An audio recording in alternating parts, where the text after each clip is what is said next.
Hello and welcome to The Real Talk. Today we have Vernon resident Aidan. We'll be going into her story, which starts as her as a young girl from a broken home, going into living on her own at age 14, and then going into a thriving adulthood.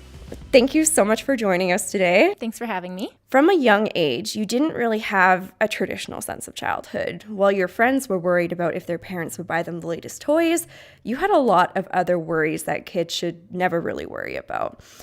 What were your younger years in your childhood like? So when I was a kid, we moved a lot. I went to a different school every year up until grade 5 when we moved to Vernon. So I was always trying to be like the new kid at school and trying to make friend groups and fitting in that way. My mom struggled a lot with her mental health, so I was kind of dealing with that at home and took that burden on really young as well. And then just her boyfriends, different people in my life, in and out, and just kind of having a really inconsistent, unstable childhood for sure. Right, so it was kind of like a revolving door of lives almost. Yeah, definitely. It was friend groups and relationships and family, like, that we kind of picked up along the way, and yeah, it was not great. So was there a point in your childhood that you realized that this type of life wasn't normal? Yeah, actually, I can remember kind of exactly when it happened. I was in grade 4 and we were living in Revelstoke, and I thought my mom was like the fun mom that let us do stuff when my friends would sleep over and we'd get to walk around and go to the store by ourselves. And once my friends' parents kind of stopped letting them come over and have sleepovers and stuff, I was like, oh, maybe this isn't what parents are supposed to be doing with their kids. Maybe I'm not supposed to be wandering around Revelstoke at 10 o'clock at night in grade 4. Yeah, when you're like, what? How old is grade 4? Like 9? Yeah. Oh my gosh. Yeah, that's a little young, right? Yeah, definitely. So did you kind of realize at that point that some of what your mom was struggling with wasn't normal as well? Yeah, I definitely started to notice like her mental health struggles a little bit more. She was a single mom and lonely and stuff, so that really started to become obvious. And then her substance use became a little bit more clear to me. Like, I didn't know what drinking was or what alcohol was really, but I just kind of knew there was something going on that wasn't what my other friends' parents were doing. So yeah. So we've touched on how you moved around a lot and that your living situations changed often. Did you ever feel at home anywhere? I would say I usually felt the most at home at my friends' houses at that point in my life. Their parents were always very welcoming, and we would do like traditional family stuff together. I had family friends that would take me to church and stuff with them, which was a new experience for me. And it was just kind of like experiencing that traditional family dynamic was kind of where I felt the most at home. So I guess that some of these families actually kind of took you in as one of their own. Yeah, we had one family friend that I would spend like spring breaks with. So like the 2 weeks that we're out of school, I'd be at their house the whole time. I'd go there for summer breaks all the time as well. So I just kind of became a part of their daily life during that time. We spent a couple Christmases with them as well. So like Christmas presents were opened there. We did Christmas dinner and tobogganing and stuff. So like it was really like a second family for a lot of my childhood. Mm-hmm. And then was it actually hard for you to go back to your mom's house? At that point, sometimes it was. Sometimes I got really homesick for what I thought was like my comfort place in my home and stuff like that. But as I got older and spent more time with them and kind of experienced it for longer periods of time, it definitely got harder to go back to the instability and like unpredictability of home. So when you were in your preteen years, there was some outside involvement that got put into your living situation. Can you kind of go into what that was and how it turned out for you? Yeah, I'll be completely honest. I've blocked out a lot, so I don't remember exactly what the situation leading up to everything was. But social services did get involved with my life in my preteens, and they pulled me out of my mom's home and I started living with an ex of hers who we had lived with previously. And I lived with him for a little while through the start of high school, and then went back to my mom's for a little bit. And then social services got involved again, and they kind of gave me an option of either going into foster care just because of my age. And then it was that, or I could get a part-time job and stay in school and go on a youth agreement, and they would pay for my living. I'd find a rental and they would pay my rent and give me grocery money every month, and I'd kind of be like self-sustaining and independent at that age. So I went with that option just because the idea of foster care scared me. Is there more details you can give us about the youth agreement? Because I feel like a lot of people have probably never even heard of that. Like, did you have someone that you had to almost like report to every month, or like was it just a check that came in the mail that you were expected to go and use for, I mean, useful things instead of like, I don't know, cigarettes and stuff like that? Yeah, I had a youth worker. So I would go to her to get my grocery check, and my rent was paid directly to my landlord at the time, which finding a place as a preteen was very difficult. But yeah, I'd have to go to see her weekly. And then I had like a government counselor that I went to weekly as well. So those were all kind of stipulations of receiving my youth agreement. And then I had to hand in my receipts every month to show them that I was buying groceries and like toiletries and stuff like that. And I wasn't buying cigarettes or anything that I wasn't supposed to. That was what the part-time job was for. So anything that wasn't approved by them, I had to use my own personal money for, but they paid for everything else. Oh, wow. And yeah, like I said, I feel like most people are very unaware that this happens. And so did you actually get to know any other kids that were going through this type of situation, or did you kind of feel alone throughout all of this? I met other kids on youth agreements because they would throw Christmas dinners for all the youth agreement kids. So we'd all get together and have dinner and do like a Secret Santa gift thing with the youth workers. Mm-hmm. But I never really like made friends with any of them or like bonded with anybody. When I was older in high school, I actually ended up having a roommate who was a friend of mine that ended up on a youth agreement as well. So she was the only person that was like in a similar situation that we kind of bonded over it and lived together for a little while. But other than that, there wasn't really anyone that became like a solid part of my life through that. Okay, so let's throw it back a little bit here. So you're given your first grocery check. You're expected to just go to the store and figure out what's for dinner for, I don't know, a couple weeks. Were you given a check every couple weeks, or was it like a once a month kind of thing? I got a check once a month, so I had to budget what I was going to spend on groceries. Yeah. And I ate a lot of Kraft dinner with ground beef for the first little while because I was like, I know how to cook ground beef and I can make Katie. This is what I'm going to live off of.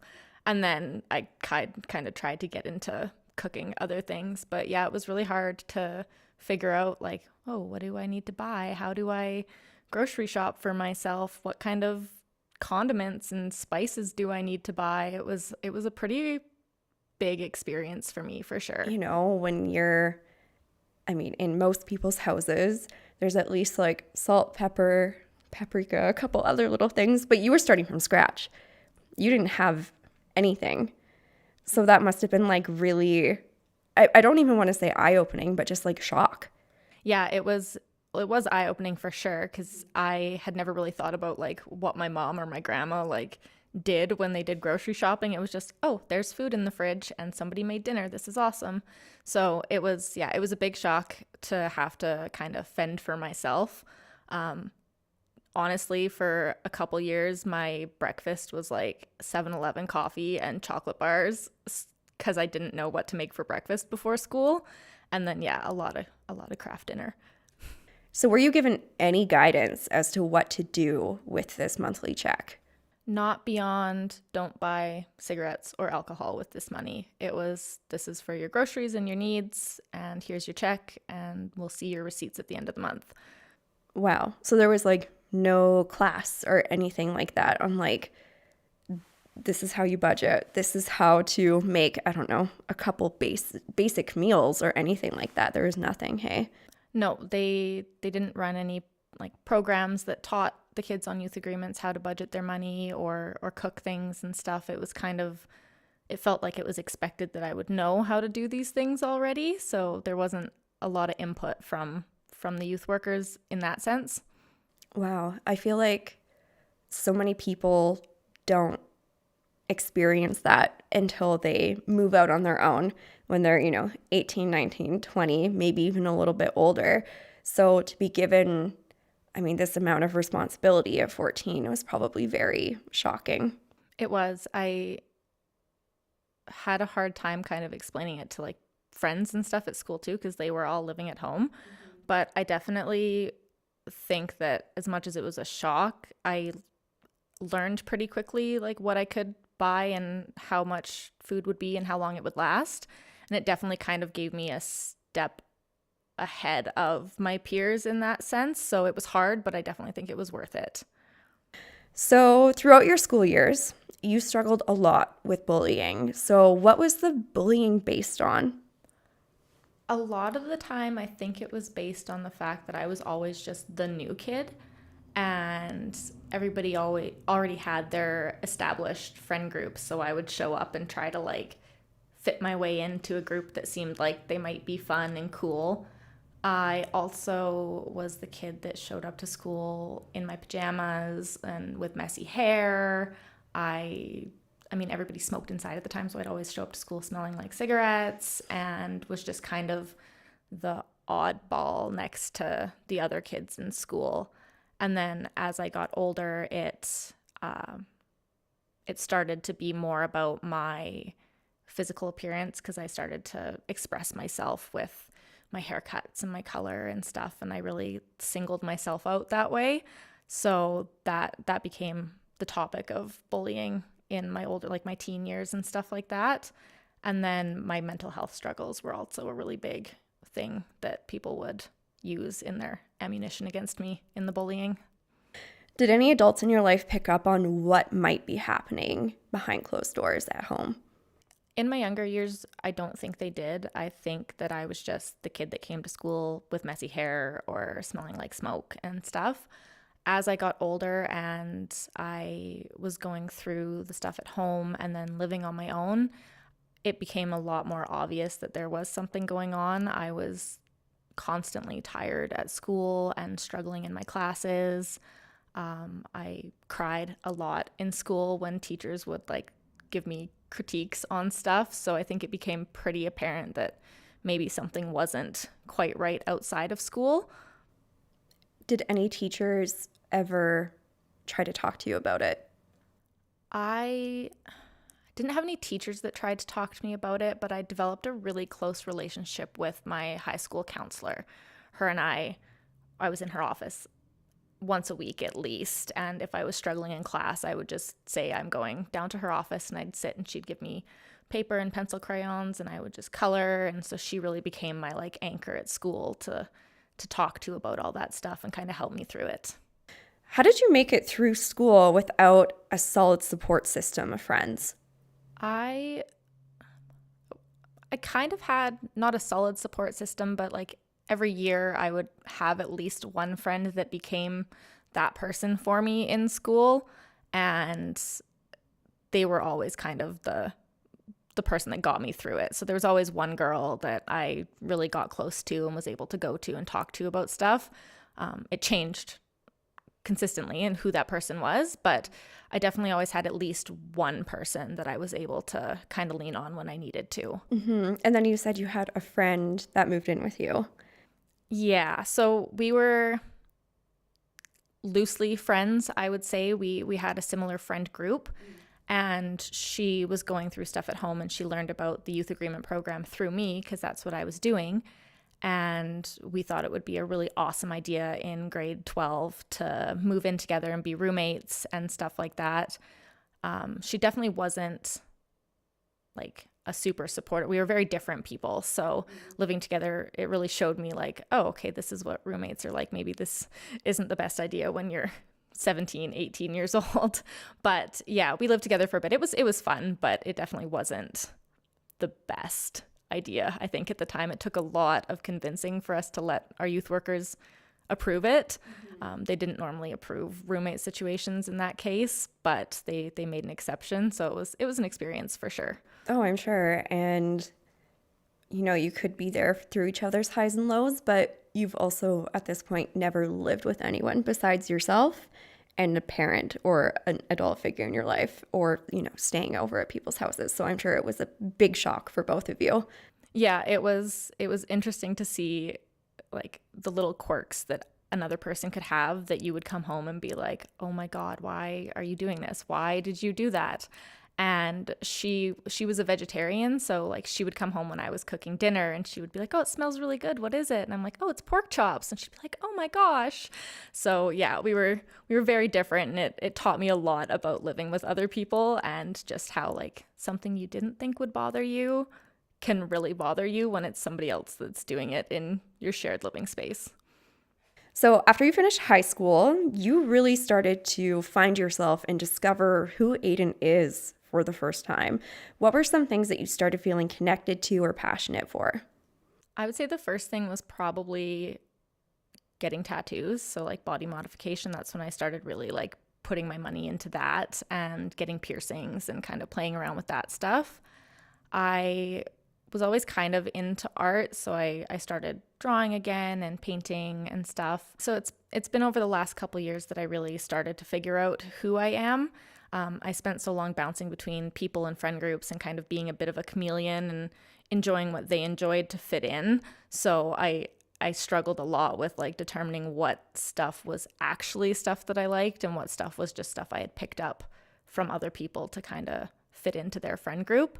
So yeah, body art, like tattoos and stuff like that, is something I've stuck with. I started crocheting, so old lady things have definitely been my passion, I think, now. In your early 20s, you had two beautiful daughters. Did you ever feel nervous about possibly following a similar path to the one you experienced growing up, or were you determined to break the cycle and create a different experience for your children?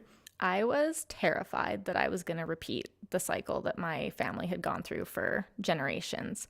When I had my oldest daughter, I was so scared, and everything I did, I was like, is this something my mom would do? Am I my mom in this situation?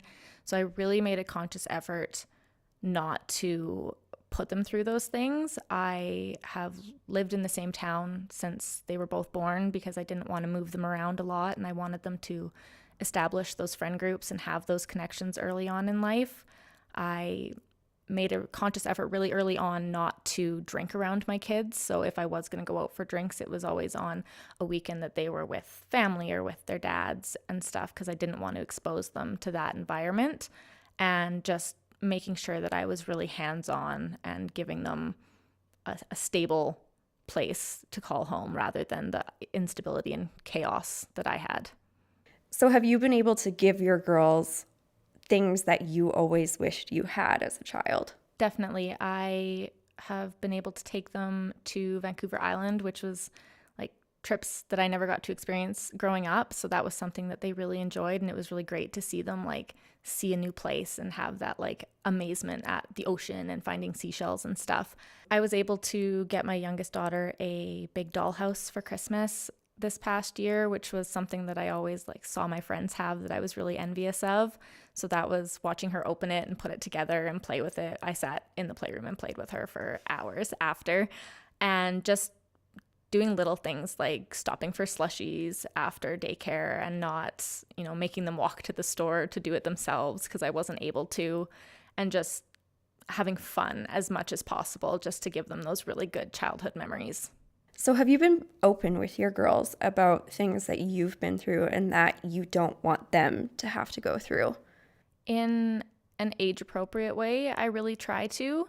They have a relationship with their grandma, so I try hard not to taint that with my experiences. I want them to, grow and experience things on their own, but I have kind of explained in an age-appropriate way, like, this is why I don't come with you guys when you go with grandma, and these are the things that happened. And when I get upset, I'll get down on their level and say, I'm sorry, like, this is me trying to unlearn what I was taught and stuff. So they understand as much as possible for their current ages. And as they get older, I'll explain more to them and give them a little bit more detail, but I don't think that they need all of the details right now.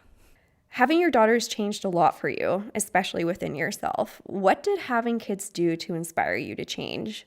So first, they inspired me to be the cycle breaker in my family and stop the toxic behaviors and stuff. And they really inspired me to start setting boundaries for myself with what I found acceptable in my life and within my family, which really helped me grow as a person. I also really use them as inspiration when I'm trying to further my career or my hobbies and stuff like that. I really want to show them what a strong, independent woman is like, and show them that, even if you're scared to do something, you just have to face your fears and do it, and it'll change your life for the better. So I really try to be the best role model for them as I can. Yeah, absolutely. And I'm sure you're doing a lot of this for them as well. I do everything for them. So any choice that I make, they're the first thing that I think of. How is this going to affect them? Is this going to make their lives harder? Is this going to make them, mad at me? Is this going to have any negative impact? And if the answer is no, then I go for it. But if there's any chance that it's going to have a negative impact on them, then I really, really take the time to consider if it's worth it. So we've spoken a lot about your upbringing with your mom, but we never brought up your biological dad because he wasn't in the picture. Was there always a curiosity about who he was, and was there a desire to actually meet him? When I was little, yes, I used to lay in bed and wish on stars and Christmas miracles that I would get to meet him and know who he was. And my mom always told me that we would meet when he was ready, and I just had to wait and be patient, but he never was ready. And as I got older, there was so much other stuff going on in my life that it kind of just got put on the back burner, and I didn't really care anymore. If he wasn't ready to meet me, then I wasn't going to worry about it and stress about it.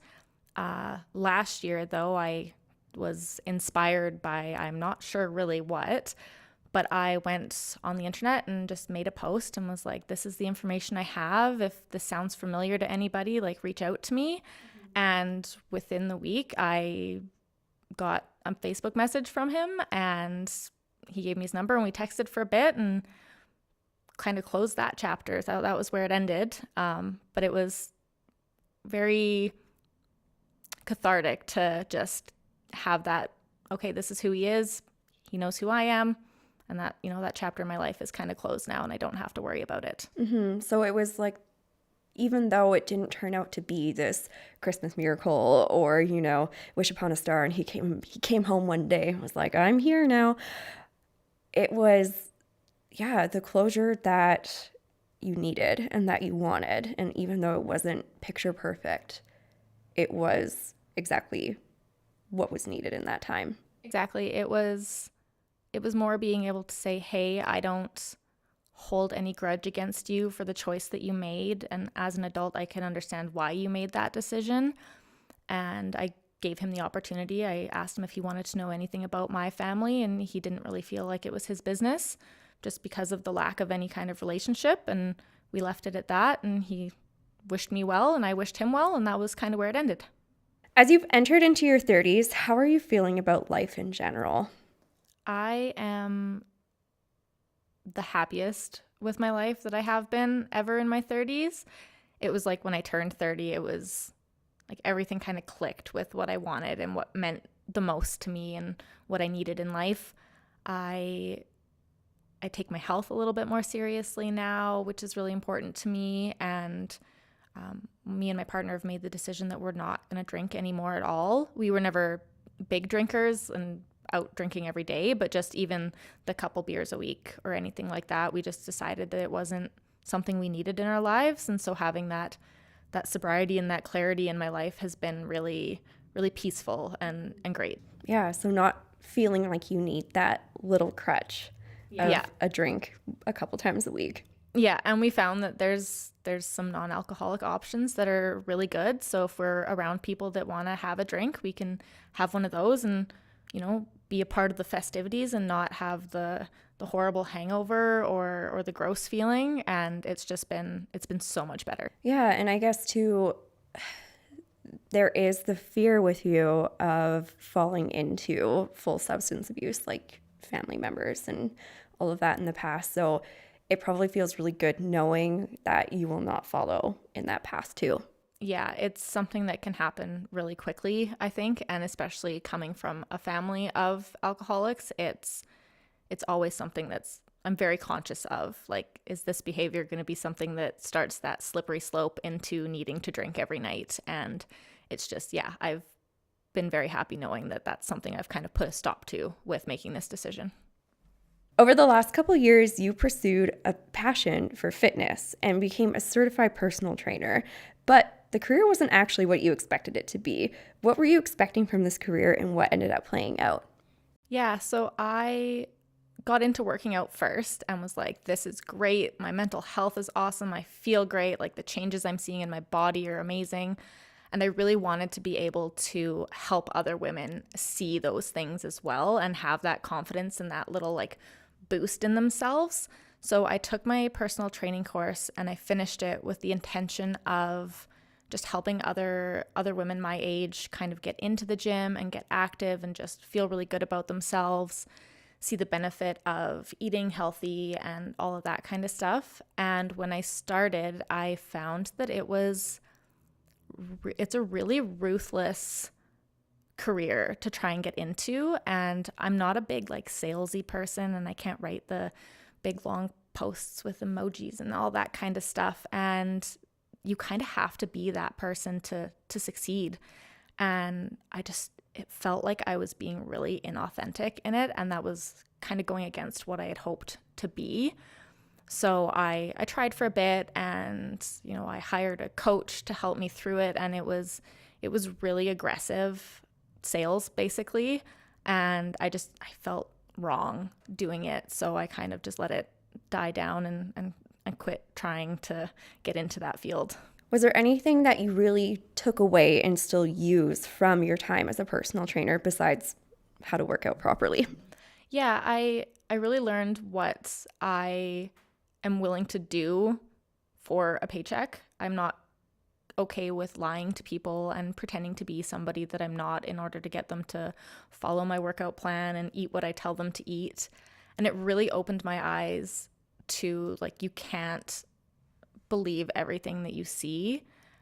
And a lot of the times this stuff that people are posting and that you see and stuff isn't accurate. It's one moment in their life, and that's all they post and expect people to live up to this standard. So I didn't want to push people to try and live up to an unrealistic standard of lifestyle. So it was really eye-opening in being like, okay, no, I don't want you to think that you have to be perfect every day to be successful. Yeah, and like you said, it's just a moment in a day. So you were also posting about these moments in your day, but it wasn't your true whole life or anything like that. No, I remember taking pictures of like the healthy meals I would eat and posting them or sending them to the couple of people that I tried to have as clients, and then sitting on the couch and eating a bag of chips or candy while we were watching TV and being like, this is not what I just said that I did on the internet today. Like, this isn't who I portrayed myself to be. So it felt really wrong